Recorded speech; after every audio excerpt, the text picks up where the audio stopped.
قیام کے اندر اس کی جگہ رکھی گئی ہے،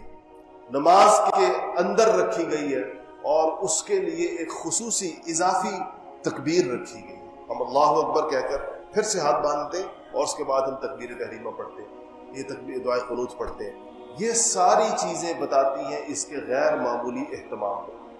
یہ اللہ جل شانہ ہمیں بڑی اہمیت کے ساتھ ہم سے پڑھوا رہے ہیں،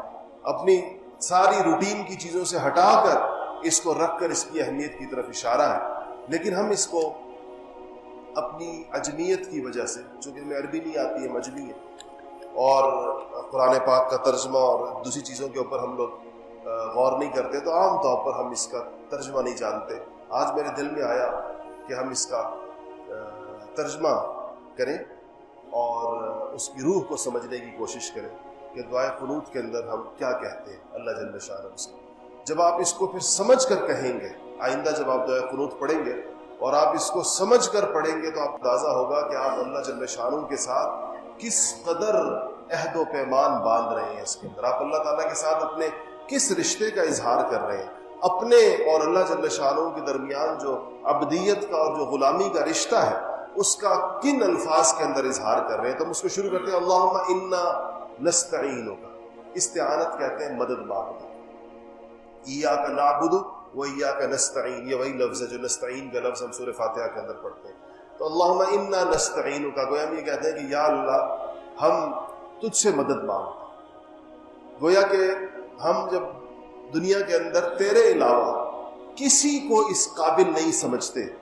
کسی کا یہ مقام اور مرتبہ نہیں سمجھتے، کسی کی یہ حیثیت نہیں سمجھتے کہ اس سے مدد مانگی جا سکے، جب ہمیں ضرورت ہوتی ہے یا ہمیں ضرورت نہیں بھی ہوتی، ہماری مدد کا اگر کوئی مرکز ہے اور کوئی ٹھکانہ ہے اور کوئی جگہ ہے ہماری امیدوں کی، ہماری توقعات کی، تو وہ یا اللہ تیری ذات ہے، ہم تجھ سے ہی مانگتے ہیں۔ وَنَسْتَغْفِرُكَ، استغفار، اور ہم تجھ سے مغفرت طلب کرتے ہیں۔ مغفرت کا مطلب ہوتا ہے گناہوں کی بخشش طلب کرتے ہیں۔ گویا کہ دنیا کے اندر وہ کون سا انسان ہے جو یہ کہہ سکے کہ میں نے گناہ نہیں کیا، اور انسان تو انسان ہے۔ انبیاء علیہ السلام معصوم ہوتے ہیں، معصوم کا مطلب ہوتا ہے بچائے گئے ہوتے ہیں، کس سے؟ عن الخطا، غلطیوں سے۔ انبیاء علیہ السلام گناہ نہیں کرتے، پھر بھی وہ استغفار کرتے ہیں، پھر بھی وہ اللہ تعالیٰ سے مغفرت مانگتے ہیں۔ جو عام انسان جو بیچارہ سر تا پا ہمارے جیسا گناہوں کے اندر ڈوبا ہوا ہے، اس کو کتنا استغفار کرنا چاہیے۔ تو وہ ہم اللہ تعالیٰ سے کہہ رہے ہیں کہ اللہ ہم آپ سے مدد مانگتے ہیں، انا نستعینک، آپ سے مدد مانگتے ہیں، آپ ہی سے مدد مانگتے ہیں، ونستغفرک، اور آپ سے ہی ہم استغفار کرتے ہیں، آپ سے بخشش طلب کرتے ہیں، آپ سے معافی، اپنے گناہوں کی معافیاں مانگتے ہیں۔ وَنُؤْمِنُ بِكَ، اور یا اللہ ہم آپ کے اوپر ایمان لے کر آئیں، آپ پر ایمان لے کر آئیں۔ دنیا کے اندر جتنے مذاہب ہیں یا جو لوگ مذہب کی قید سے بھی آزاد ہیں، ایمان ہر ایک کا کسی نہ کسی کے اوپر، بعض لوگ اپنے اوپر ایمان ہیں۔ افرأیت من اتخذ الہہ ہوا، قرآن کہتا ہے کہ بعض لوگ اپنی خواہش کو اپنا معبود بناتے ہیں، ان کی خواہش جس چیز کے بارے میں ہوتی ہے وہ اس کو بڑا سمجھ رہے ہوتے ہیں، اور بت پرست بتوں پر ایمان لاتے ہیں، اور ستاروں کی عبادت کرنے والے ستاروں پر ایمان لاتے ہیں، درختوں کی عبادت کرنے والے درختوں پر ایمان لاتے ہیں، اور آگ کی پرستش کرنے والے آگ پر ایمان لاتے ہیں، سورج کو ماننے والے سورج پر ایمان لاتے ہیں۔ اس دنیا میں جہاں ایمان لانے والے اس قدر مختلف لوگ ہیں، ہم یہ کہہ رہے ہیں کہ یا اللہ ہم تجھ پر ایمان لاتے، نؤمن بک۔ اچھا، ایمان لانے کے بعد صرف یہ نہیں کہ زبان کے بول ہیں، وَنَتَوَكَّلُ عَلَيْكَ، اور یا اللہ ہم اپنا تکیہ بھی تجھ پر ہی رکھتے ہیں، ہم توکل بھی تیرے اوپر ہی کرتے ہیں۔ ایک ہے استعانت، وہ جو پیچھے مدد مانگنے کی بات گزری، اور ایک ہے توکل۔ توکل کا مطلب ہوتا ہے امیدیں اور توقعات۔ توکل کا لفظ وکیل سے نکلا ہے۔ وکیل کا مطلب کیا ہوتا ہے؟ آپ دنیا میں جس کو وکیل کہتے ہیں، وکیل کا مطلب ہوتا ہے اپنا معاملہ کسی کے سپرد کر کے اطمینان، بے غم ہو جانا، اپنے معاملہ کسی اور کے حوالے کر دینا کہ وہ اس کو کرے گا، اور خود اس پہ اعتماد رکھنا اور یقین رکھنا کہ وہ مجھ سے زیادہ۔ آپ دنیا کے اندر وکیل کیوں کرتے ہیں؟ اس لیے کہ آپ یہ سمجھتے ہیں کہ آپ کا مقدمہ،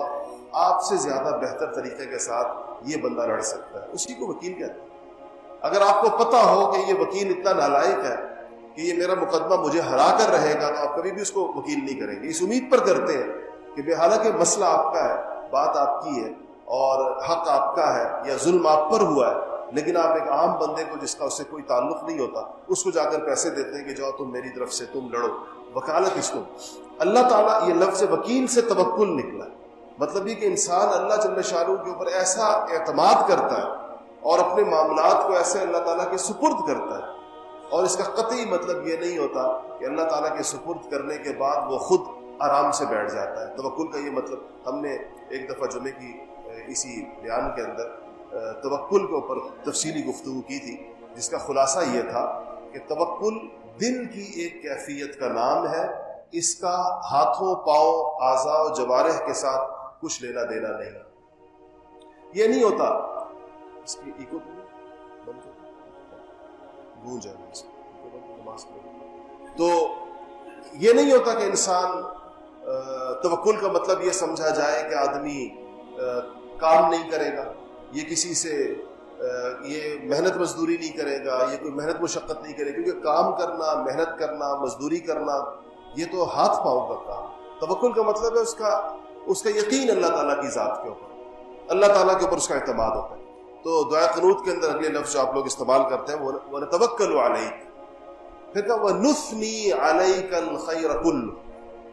اور یا اللہ ہم ثنا کہتے ہیں تعریف کرنے، یا اللہ ہم آپ کی خوب تعریفیں کرتے ہیں، ثنا کرتے ہیں آپ کے اوپر، جو بھلائی کی جتنی باتیں ہیں اور بھلائی کے جتنے کام ہیں اور بھلائی کے جتنے بول ہیں اور تعریفوں کے جتنے بول ہیں، حمد و ثنا کے جتنے گیت ہیں، یا رب العالمین ہم سارے کے سارے آپ کے لیے گاتے ہیں، آپ کے لیے بولتے ہیں، آپ کے لیے کہتے ہیں۔ جیسے آج کل آپ نمازوں کے بعد تکبیرات تشریق پڑھ رہے ہیں، امام جی یہ خاص 5 دنوں کے اندر ہمیں یہ تو اللہ تعالیٰ کی طرف سے عطا ہوئے کہ ان دنوں کے اندر کہیں اس کو، پڑھیں اس کو۔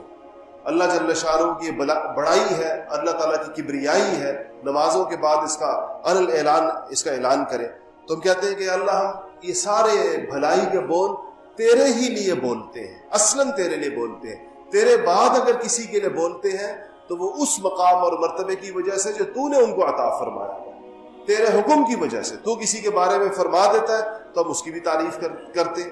ہمیں کہا گیا ہے کہ کوئی تمہارے اوپر احسان کرے تم اس کا شکر ادا کرو، تو یہ ہمیں تو اللہ کا حکم ہے۔ اور ہمیں کہا گیا اگر کوئی بندہ تمہارے ساتھ بھلائی کرے تم اس کا جواب بھلائی کے ساتھ دو، تو یہ بھی اللہ کا حکم ہے۔ تو اصلاً ہم اللہ کی کرتے ہیں بڑائی، اصلاً ہم اللہ تعالیٰ کی بھلائی بیان کرتے ہیں، پھر جہاں جہاں اللہ کا حکم ہوتا ہے تو ہم وہاں پر بیان کرتے ہیں۔